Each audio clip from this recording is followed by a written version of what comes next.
Lettre aux croyantes. Diawabou Sokhna Penda Diop. Ces importantes recommandations ont été adressées par Cheikh Ahmadou Bamba à une de ses disciples du nom de Sokhna Penda Diop, femme de ses oncles paternels de surcroît. Dans cette missive forte, célèbre, connue sous le nom de Diawabou Sokhna Penda Diop, le Cheikh enjoint à ses disciples et par-delà elles, à toutes les femmes mourides et à toutes les musulmanes, ceci.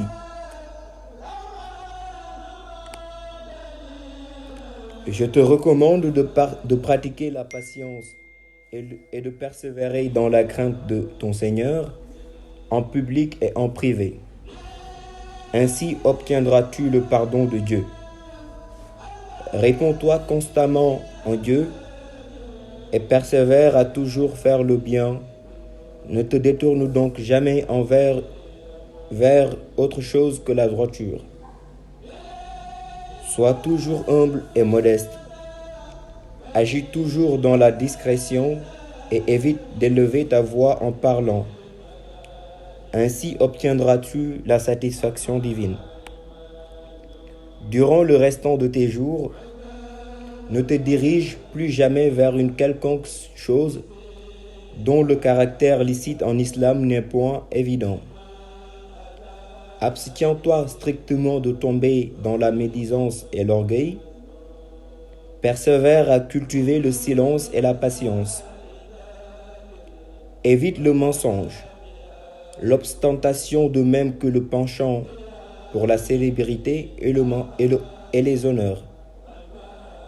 Garde-toi également de tomber dans l'autosatisfaction ou la haine envers tes semblables. Persiste toujours dans la sincérité et la pureté de culte. Persévère à toujours assister et à secourir tes prochains.